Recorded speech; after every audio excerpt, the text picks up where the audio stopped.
yakumame, la li la la la la la li la la la la la li la la la la la li la la, sois loué, la li la la, sois loué, la li la la, sois loué, la li la la, sois loué, la li la la, sois loué, la li la la, sois loué, la li la la, sois loué, la li la la, sois loué, la li la la, mon héros, la li la la, mon héros, la li la la, sois loué, la li la la, sois loué, la li la la, sois loué, la li la la, sois loué, la li la la la la la li la la la la la la li la la la la la la li la la la la la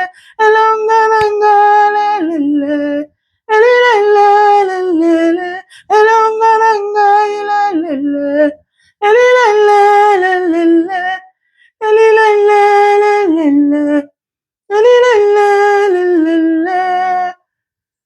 Saint-Esprit, merci. Merci pour cette nouvelle journée. Oh Seigneur, oui, tu nous permets encore de communier dans ta présence. Merci au Saint-Esprit pour les battements des cœurs, Seigneur. Chaque matin, au réveil, à l'aube d'un nouveau jour, tu es toujours là. Ô Esprit du Seigneur, ne nous laisse pas aller loin de toi. Merci Seigneur. Bienvenue à Coup de cœur matinal. Alors, comme je nous dis souvent, c'est vraiment un moment où c'est le Saint-Esprit qui contrôle toutes choses. C'est vraiment pas la pensée de l'homme. Et ce matin, on se réveillait vraiment avec ces chants-là inspirés, je vous dis. Et j'ai ressenti dans mon cœur que je devais partager avec vous ces quelques secondes de fin. Voilà. Je bénis le Saint-Esprit de Dieu qui fait toutes choses comme il l'entend et comme il le veut.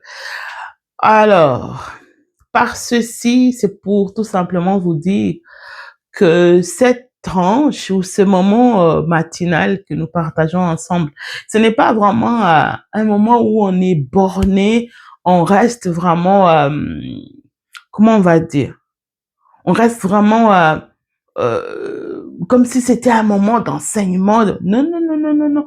C'est vraiment un moment où, comme on les sent, l'Esprit du Seigneur. Je peux vous montrer mon carnet, vous pouvez le voir, il y avait tellement de choses écrites et tout, mais quand on sent le Saint-Esprit nous amener autrement, on ne force pas les choses parce que comme vous le savez, c'est vraiment le coup de cœur qui n'est pas le mien, mais qui est du Saint-Esprit. À quoi alors ça servirait de dire que le coup de cœur du Saint-Esprit et je viens me donner ma pensée ou je viens exprimer ce que moi je veux. Ça n'aura vraiment aucun sens et ça ce sera alors d'être le coup de cœur du Saint-Esprit. Donc, c'est vraiment ça. Alors, la pensée qui me vient ce matin, qui monte vraiment dans mon cœur, c'est vraiment de vous dire, exercez-vous à chaque moment au réveil. Qu'est-ce que vous ressentez en vous? Si vous ressentez une forme de tristesse, commencez à élever la voix avec des passages tels que la joie du Seigneur est ma force. Commencez à chanter cela. Si vous connaissez un chant qui dit cela, commencez à chanter ces chants-là. Ou si vous ne connaissez pas un chant, composez un chant sur les lieux. Oui, composez un chant sur l'état. C'est possible. Vous n'avez pas besoin d'avoir une mélodie que les gens vont apprécier, que les gens vont forcément aimer. La mélodie que j'ai fait tout à l'heure là, je ne l'ai fait pas pour que quelqu'un puisse l'apprécier ou l'aimer. Dans tous les cas, c'est vraiment une mélodie qui n'a pas de fond, c'est vraiment une mélodie qui n'a pas d'instrumental. Donc, je me laisse conduire par l'esprit. Je peux dire que le quoi, on va dire que les rythmes et tout, c'est tel que le Saint-Esprit les envoie. Oui, c'est vrai. Le Saint-Esprit les envoie par rapport à la connaissance que nous avons, mais parfois, c'est pas toujours ça. Si quelqu'un qui connaît mieux les instruments vient ici, pourra trouver forcément les erreurs dans le battement, dans les rythmes. Certainement, mon rythme n'était pas très respecté, mais l'idée, ce n'est pas celui-là. L'idée n'est pas celle-là, mais l'idée derrière, c'est tout simplement de vous dire, au réveil, faites les efforts de commencer toujours avec le Saint-Esprit. Commencez du bon côté. Commencez avec le bon pied. Le bon pied, c'est celui du Saint-Esprit. Oui, le pied, c'est celui du Saint-Esprit qui pourra nous aider. C'est la meilleure façon de pouvoir faire en sorte que tout ce que euh, nous sommes en train de chercher auprès du Seigneur, que cela puisse marcher. Parce que généralement, comme vous pouvez le constater, au début de la semaine, la question qui avait été posée, pourquoi ça ne marche toujours pas? Il y avait tellement de choses qui étaient prévues de dire ou qu'on pouvait partager ensemble.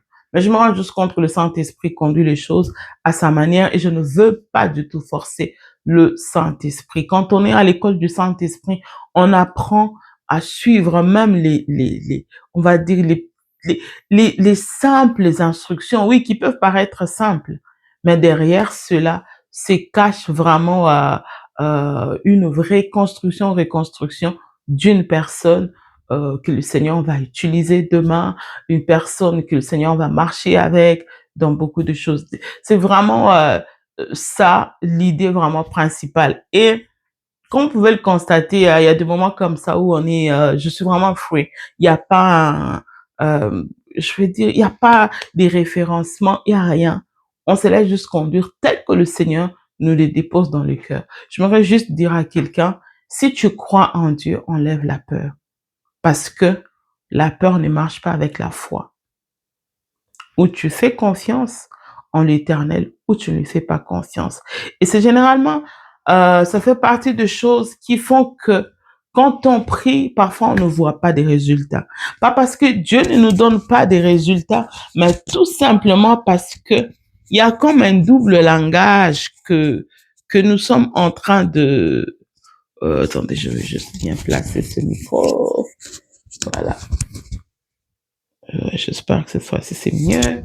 Oh my goodness. Désolé.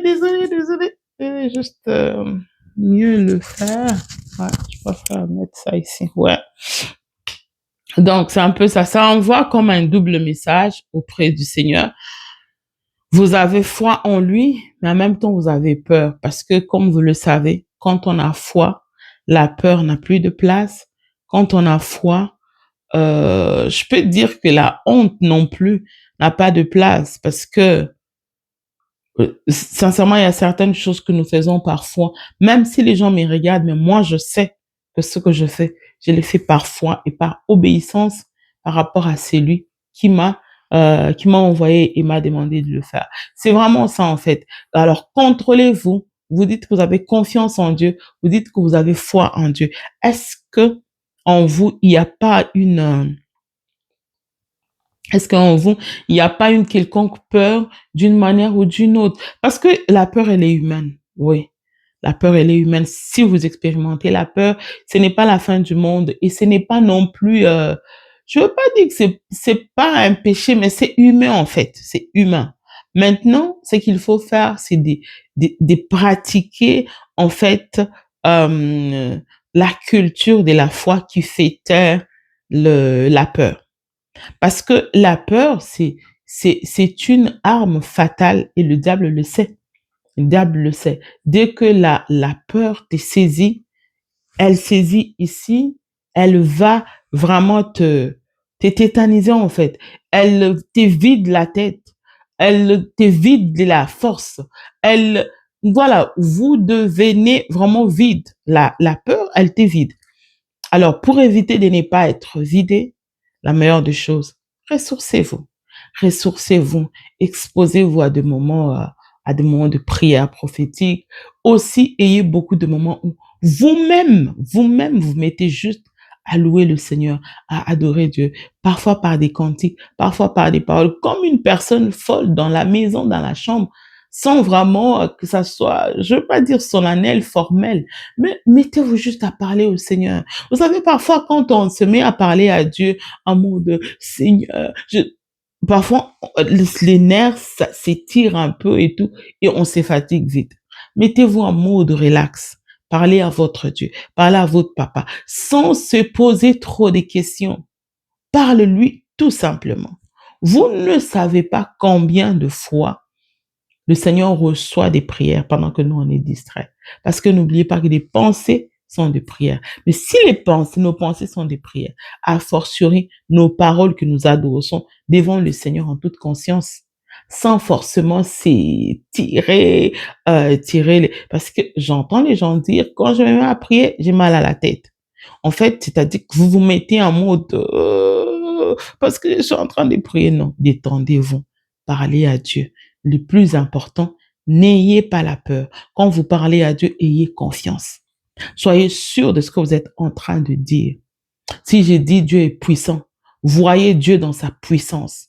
Si j'ai dit Dieu est grand, voyez-le dans sa grandeur. Si j'ai dit Dieu est miraculeux, voyez-le dans sa dimension de miracle, du miraculeux. Si j'ai dit Dieu guérit, alors je dois les voir. Je dois me voir moi-même si je suis malade, guéri. Parce que, en fait, ce que nous voyons, ce que nous voyons dans notre horizon, ce que nous voyons n'est pas projeté par ça, n'est pas projeté par ça, est d'abord projeté par ce qui est dans le cœur. Et ce qui est dans le cœur, c'est ça qui nous conduit. C'est ça, les cœurs savent où est-ce qu'il va. C'est pourquoi dans la majorité des cas, on se dit, je suis devant un fait accompli, je ne sais pas comment faire le choix. Mais les choix, là, généralement, c'est entre la tête et les cœurs. La tête voit la réalité, la tête voit tout ce qui se passe autour. Mais généralement, les cœurs ne mentent pas. Les cœurs nous disent la vérité. La vérité que les cœurs disent, ça dépend du quel côté. Il peut te dire la vérité qui est la vérité qui vient du diable, ou alors la vérité qui vient des dieux. Je ne suis pas en train de dire que le diable a aussi la vérité. Non. Parce que le diable, pour lui, la vérité, c'est le mensonge. Alors, si votre cœur n'est pas rempli de l'Esprit de Dieu, l'Esprit du Seigneur et de sa parole, vous pouvez être dérouté. Et c'est le contraire. Les contraires là, c'est comme ça que vous voyez parfois certaines personnes vous donner des paroles prophétiques avec conviction. Non, c'est ceci, c'est cela. Pas vraiment poussé par le Saint-Esprit, mais poussé par l'Esprit qui le remplit. Souvenez-vous de la femme à l'esprit de Python. Elle parlait, prophétisait, disait des choses vraies. Mais comme vous le savez, quand le diable dit des choses, même si elles sont vraies, en fait, c'est le vrai, mais le vrai dans le mensonge. En fait, c'est ça. C'est vraiment ça. Ce qui remplit votre cœur, c'est ce qui vous conduit et c'est ce qui vous donne la perception que vous avez sur votre vie. C'est pourquoi la Bible dit, garde ton cœur plus que toute autre chose parce que c'est de lui que vient le source de vie. Ton cœur est rempli de quoi? Et c'est pourquoi tu as la perception que tu as de ta vie. Est-ce que tu as la perception de quelqu'un qui vivra encore ou tu as la perception de quelqu'un qui va mourir bientôt? Est-ce que tu as la perception de quelqu'un qui va échouer? Est-ce que tu as la perception de quelqu'un qui va se marier? Est-ce que tu as la perception de quelqu'un qui va porter les fruits de ses entrailles? Est-ce que tu as la perception de quelqu'un qui marchera avec Dieu dans la grandeur, dans les miraculeux, qui ira vraiment, comme la Bible dit, de lieu en lieu, comme Jésus partait, faisant du bien, guérissant le malade. Est-ce que tu te vois en cela? Si tu ne vois pas ça, c'est que ce n'est pas en toi et c'est impossible de pouvoir, c'est comme ça, de pouvoir le manifester. C'est comme ça qu'on dit, quand on parle parfois des choses spirituelles et tout, on parle d'être enceinte. Aller accoucher. C'est en fait ça. Quand on n'a rien dans son cœur, on ne peut rien concevoir et on ne peut rien manifester. Qu'est-ce qu'il y a dans ton cœur? C'est ça qui va conduire ta vie de demain. Donc, voilà un peu la pensée que le Saint-Esprit voulait qu'on partage ce matin. J'espère en tout cas de tout mon cœur que cette semaine se termine en beauté par la grâce du Seigneur. Alors, profitez-en pour passer du bon temps à la fin de la journée d'aujourd'hui en famille. Pour ceux qui peuvent aller à l'église comme moi, n'oubliez pas, allez-y. Ça fera toujours du bien de finir la semaine avec le Seigneur et de commencer aussi la semaine avec le Seigneur les dimanches. C'est très, très important. N'oubliez pas, partez en famille. Oh oui, partez en famille. Que le Seigneur nous bénisse. On vous aime bien. À la semaine prochaine.